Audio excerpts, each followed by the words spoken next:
En este video mi intención es mostrarte mis apuntes, mis primeros apuntes del cuaderno. Lo que he querido mostrar aquí es entender la electricidad desde su origen. Como ves, este es mi mapa mental. Tiene muchos conceptos enlazados, va un poco más profundo, pero todo esto yo lo resumo en este pequeñito que es lo primero que quiero mostrarte. Si después que pases por este resumen, super resumen, tienes algún otro interés, te puedes quedar porque te voy a estar explicando paso a paso de qué va cada una de estas estructuras que he dejado, por qué se enlazan, qué significa y todo. Todo esto comienza desde mis apuntes. Este es literalmente mi cuaderno, que yo voy pues haciendo mi borrador de algunas cosas y esto pues después lo digitalizo porque me gusta tenerlo todo, mi intención es tenerlo todo bien guardadito. Como bien dice el dicho, lo que bien se aprende no se olvida. Quiero aprenderlo bien para nunca más olvidarlo, ¿ok? Entonces, bueno, para entender el origen de la electricidad o a donde queremos llegar, que es la corriente eléctrica, fíjate, en este supermapa yo puse electricidad aquí, mi punto de partida, y la corriente eléctrica. ¿Por qué? Porque es que no son lo mismo. La electricidad es una propiedad inherente de la materia y se evidencia en las cargas. Las cargas nosotros las vamos a tener en el átomo de las sustancias. Varios átomos forman moléculas, las moléculas forman sustancias. Ahora en este átomo, por descubrimientos, todo esto es a través de los años y con descubrimientos, con experimentos y etcétera. De hecho, aquí puedes ver que están algunos experimentos que después te voy a estar mencionando, no explicando, pero sí mencionando.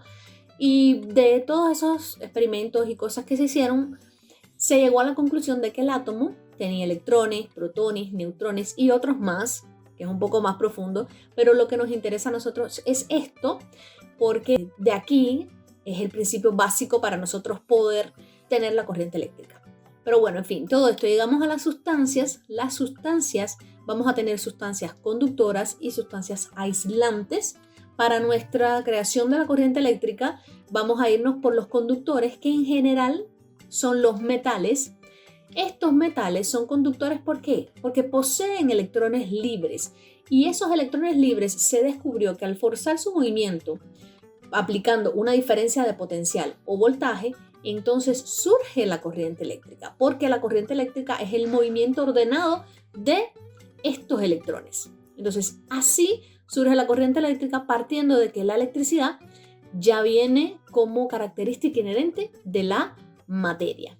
A grandes rasgos, esto es todo lo que yo tengo aquí. Claro que sí, tú tienes un interés en aprender un poco más de los conceptos, en desglosar un poco más cada una de las cosas, puedes seguir por acá. Pero mi mapa es de esta manera. Comenzamos por electricidad, ya viste que es una propiedad inherente de la materia que se basa en las cargas, que las cargas es como la personalidad de esa partícula. Por aquí tengo este concepto que es la naturaleza dual, lo que nosotros sabemos que las cargas opuestas se atraen y que las iguales se repelan. Pero por acá, por ejemplo, surge el concepto partículas. ¿Quieres saber qué es partículas? Aquí tengo mi nota sobre qué cosa es una partícula, que bueno, es la unidad fundamental y más pequeña que constituye la materia. Estamos hablando a escalas microscópicas. Esto no necesariamente tiene que ver o nosotros deberíamos tener un conocimiento súper, hiper, mega específico para trabajar en la ingeniería eléctrica, pero si quieres tener una cultura general, aquí está. De las cargas, como nosotros sabemos que las cargas están en el átomo, tenemos que estudiar el átomo y su estructura. Vemos para acá el átomo y un concepto o una idea interesante, como cultura también, valga la redundancia, es que el átomo se pensaba que era ya lo más pequeño, que era una estructura indivisible. Sin embargo, se descubre que es una estructura aún más compleja y porque tiene un núcleo y tiene una órbita. Dentro del núcleo del átomo, nosotros vamos a encontrar a los protones, que son los que tienen la carga eléctrica positiva, a los neutrones, que son sin carga, son neutros, y en la órbita vamos a tener, en el exterior del átomo, vamos a tener a los electrones, que son los que tienen la carga eléctrica negativa. Aquí está el centro de lo que nosotros necesitamos. ¿Cómo se ve esto? Aquí está un ejemplo del átomo de hidrógeno, que es el primero en la tabla periódica. Ya te digo que todo esto es un poco más profundo. A no ser que tú vayas a trabajar en investigaciones, esto no creo que te vaya a ser muy super, hiper, mega necesario, pero tienes una cultura. El hidrógeno es el primer elemento de la tabla periódica y tiene un electrón y un protón en su núcleo. Recordando que lo que nos interesa es la órbita. Aquí está la órbita, están los electrones. Ellos se mueven, los electrones aquí se mueven a gran velocidad. Esta imagen que ves acá es porque además del electrón, del protón, etcétera, vas a tener positrón, mesón, neutrino, antiprotón, y todo esto es para investigaciones. Estos son para otro tipo de investigaciones. Entonces, dicho esto, por acá, aprendiéndonos la estructura del átomo, tenemos que grupos de átomos pegados entre sí, entonces van a tener a las moléculas. ¿Qué no te dije? Que es un dato interesante. Dentro del átomo, aquí en el núcleo, que todos son positivos, los neutrones funcionan como el pegamento para que no exista una explosión nuclear, por hablarlo un término un poco más específico, ya que las cargas iguales se repelen. Si no tuviéramos los neutrones, no existiera la estructura del átomo. Entonces, varios átomos juntos van a formar las moléculas y varias moléculas entonces formarán la sustancia. Aquí está bien la imagen bien explicada. Un átomo, varios átomos es una molécula y varias moléculas entonces nos dará la sustancia. ¿Por qué tenemos que hablar sobre la sustancia? Porque ellas son las que nos van a determinar los conductores y los aislantes. Los conductores son principalmente los metales y estos son los que tienen, que habíamos comentado, los electrones de la capa exterior de forma inestable o débilmente atraídos por el núcleo. En otras palabras, ellos son los más fáciles de extraer y de poder hacer mover en la dirección que nosotros queramos para obtener la corriente eléctrica. Fíjate que aquí dice, se les puede hacer abandonar la órbita a esos electrones libres. Y eso es lo que nosotros hacemos para que ocurra y para que surja la corriente eléctrica, que es el movimiento ordenado y dirigido de electrones libres a través de un material conductor. O sea, eso lo podemos hacer solo en los materiales conductores. Es simplemente un montón de cargas negativas, los electrones moviéndose en filita por un cable. ¿Esto cómo nosotros lo logramos? Bueno, ese movimiento nosotros lo vamos a lograr con el voltaje o la diferencia de potencial, que a días de hoy es lo mismo.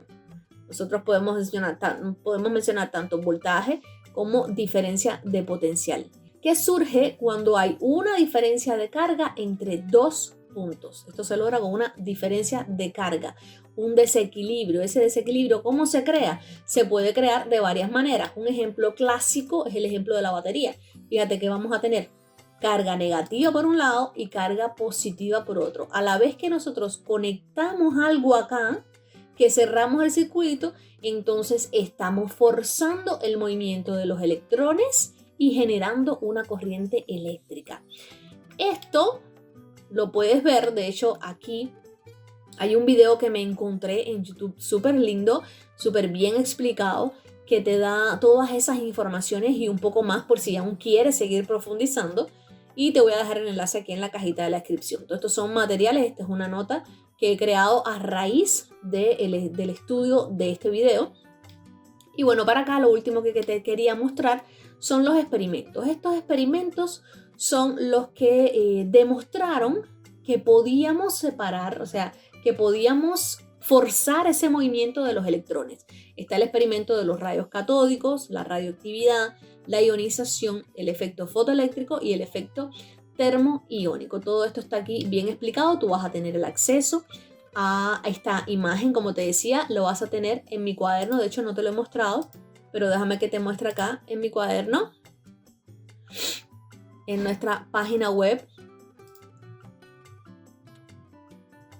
Y en la entrada referente a este video vas a tener el mapa mental. Ese mapa lo puedes descargar, lo puedes ampliar, puedes estudiarlo, puedes tomarlo para ti, ¿ok? Y a grandes rasgos es eso lo que te quería mostrar. Esos son mis apuntes.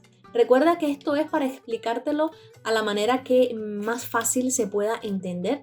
Yo considero que con esta idea que te llevas acá, ya sabes cómo es que se crea, por qué surge, cómo surge, el origen, cuál es el origen realmente de la electricidad. Aunque sí, esto de acá es muy importante, que es el funcionamiento, cómo es que ocurre ella, cómo es que se puede crear esta diferencia de cargas, que son procesos químicos, porque aquí dentro de la batería, de la pila, se producen procesos químicos. No necesariamente el ingeniero eléctrico tiene que conocerlo, pero para entender otras cosas que vienen más para adelante, sí es necesario. ¿Okay? Y sin más, era eso. Espero que te haya servido. Si es así, me lo dejas en los comentarios y nos vemos en el próximo video.